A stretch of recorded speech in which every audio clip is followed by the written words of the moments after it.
A lot is being made about some remarks President Obama made in a speech in Roanoke a couple weeks ago. He was talking about the role that government plays in our lives. But the Romney campaign, pro-GOP super PACs, and Fox say the president insulted business owners when he said, quote, "You didn't build that." Our next guest is among those who feels Mr. Obama dissed those who've started and nurtured their own companies. Dan Bongino, running against Maryland Senator Ben Cardin this November. Welcome back. It's good to see you with us. Thanks for having me. Appreciate it. What was it that bugged you, that maybe angered you about the president's remarks in Roanoke 18 or so days ago? Well, a couple points. The first is he's creating a fissure and an argument where there isn't one. Me as a Republican, and I don't think there's any other candidate running across the country, no one is saying that taxpayer dollars, one, aren't necessary to support good roads, quality teachers, police, fire, our military. Nobody's saying that. So I don't understand, one, why you would create an argument where there wasn't one, and secondly, people are saying we're taking the president out of context. I'm not. I'll take it for granted that he was talking about roads. But even if he was talking about roads, which no one's in his mind, so no one really knows what he was saying. Let's be clear, Republican or Democrat, no one knows. I think we can agree on that. But even if he was, point stipulated, talking about roads, we built that too. He didn't build it. I don't recall seeing him out on the road with a pickaxe breaking up. Our tax dollars and our hard work built that. I don't understand how this comment would benefit him at all. So I'm not taking my man at his word. That he was talking about roads and bridges. He came out a couple days later and said, I honor America's small business. Right, I'm stipulating that, but that's what I'm saying. And he came out a few days later and said, I do support small business. I take him at his word. The point, and my point of criticism is, the value added, what makes America great, is our small businesses, not our roads and bridges. That is a sad ideology. Is that the President of the United States really saying publicly, again, taking him at his word, that the roads and bridges are what makes America, that beaming lighthouse on a dark sea, our roads and bridges? It's an absurd statement. The United States is great because of small business and entrepreneurs. I'm not saying the president doesn't think that. What I'm saying is it was a gaffe. Yes, it happens on both sides. Yes, is there some political leveraging going on? Of course, point stipulated. But my point is still valid. Either way, it was an awful statement to make.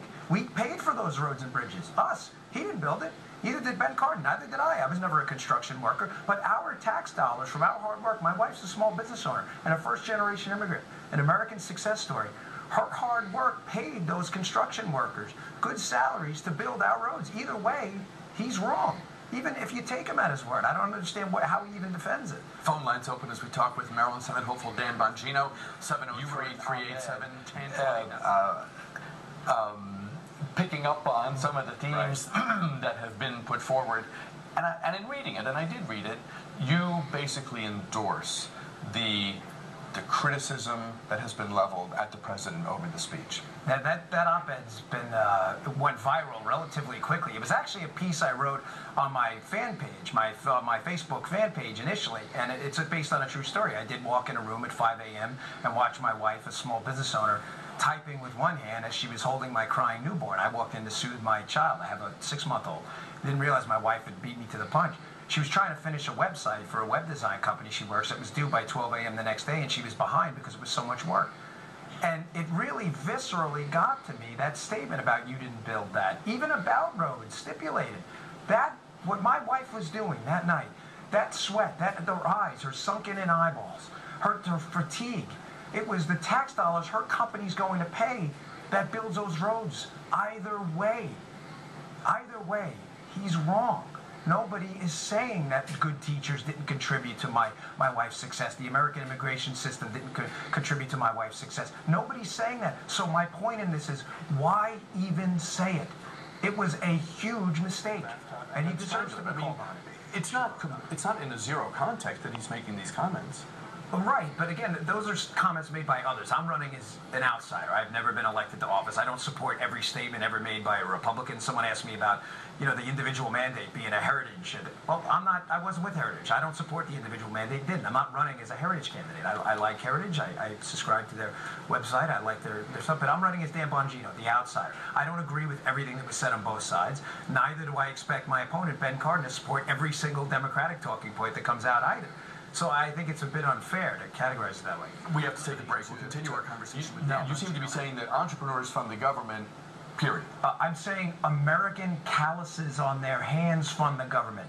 And what really was disturbing about this statement is it seemed to prioritize the bureaucracy over the actual people whose blood, sweat, and tears pay these folks. They live in an insulated world where they act as if Ben Cardin and President Obama are out on the side of the road digging these ditches and building the roads. They're not doing it either. But he said in the speech, the point is that when we succeed because of our individual initiative. So he puts that first. Sure. When we succeed, Mr. Obama said, we succeed because of our individual initiative, but also because we do things together. He's right, but that's not the statement I had a problem with. The statement I had a problem with is you didn't build that. I have no issue whatsoever with that statement. But isn't part of having this really interesting scrum we're seeing within the GOP?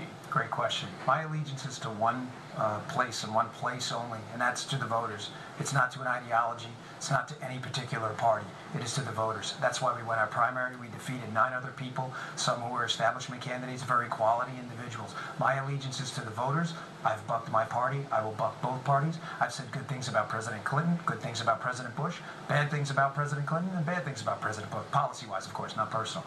I am pure in that my allegiance is to the voters, yes. You don't feel more pulled, even by a little, to what here and in other places they sometimes describe as the establishment. Let's get along. Let's find common ground where we can.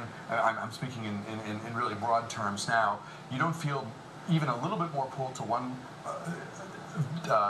energy being put out there as opposed to, say, Tea Party, Take Back Washington, GOP's going off the rails, that kind of thing? Oh, we plan on taking back Washington, but I plan on doing it as an outsider, not an insider to any particular ideology. I think I owe it to the citizens of Maryland to run as Dan Bongino, not run as an ideologue first. You mentioned off the air that Sarah Palin picked up on some comments that you had made.